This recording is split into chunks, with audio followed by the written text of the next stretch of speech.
చూడటానికి ఏదో కరువు ప్రాంతం నుంచి వచ్చిన ఉన్నా. ఇదే నా పల్లెటూరు, ఇదే నా తల్లిగారు.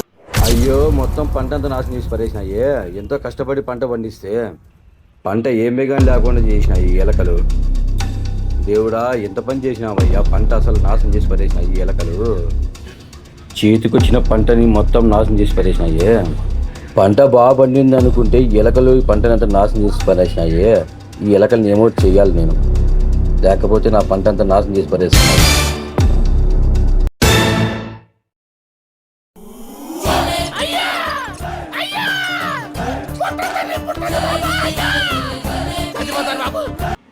ఆ ఎలకలకి ఎలకల మంది పెట్టి మొత్తం ఎలకలన్నీ చంపేలా చేయాలి, లేకపోతే నా పంట నాశనం చేస్తాయా.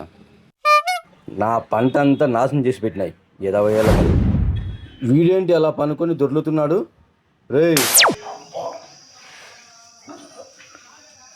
రే ఏమైందిరా అట్లా పల్లాడుతున్నావు?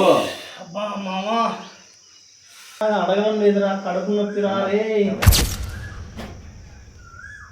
అబ్బా ఫుల్గా తిన్నారా, అడగలేరా, కడుపు నొప్పిరా రే. అంతగా ఎందుకు తిన్నావురా? కడుపు పట్టేంత తినకూడదా? అబ్బా మామా నొప్పిరా మామా. అంతగా ఏం తిన్నావు? ఏమి ఎంత కడుపు నొప్పికి? చెప్తే నువ్వు కొడతావురా మామా. నేనేం కొట్టను లేదు, చూపు ఏం తిన్నావు? అబ్బా నువ్వు వాడు తెచ్చుకొని బిర్యానీ తిన్నాను మామా. ఏం బిర్యానీ రా? యాడ్ పెట్టింది ఆ చెట్టు మీద పెట్టినవి అదేరా.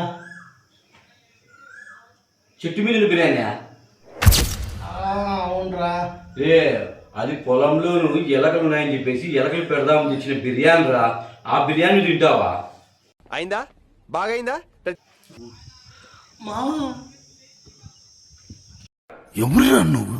ఇంత టాలెంటెడ్గా ఉన్నావు, సావుపోయే ముందు కూడా గొల్లుమని నవ్వేలాగా జోకిస్తున్నావు. You are really a god gifted child. ఇంత కకృతిగా తయారైనావా? సావరా నా కొడుక సావు. ఎలకల కోసం తెచ్చిన బిర్యానీ కూడా వదులుకోకుండా తినేస్తున్నావా? నువ్వెక్కడ మంచివిరా.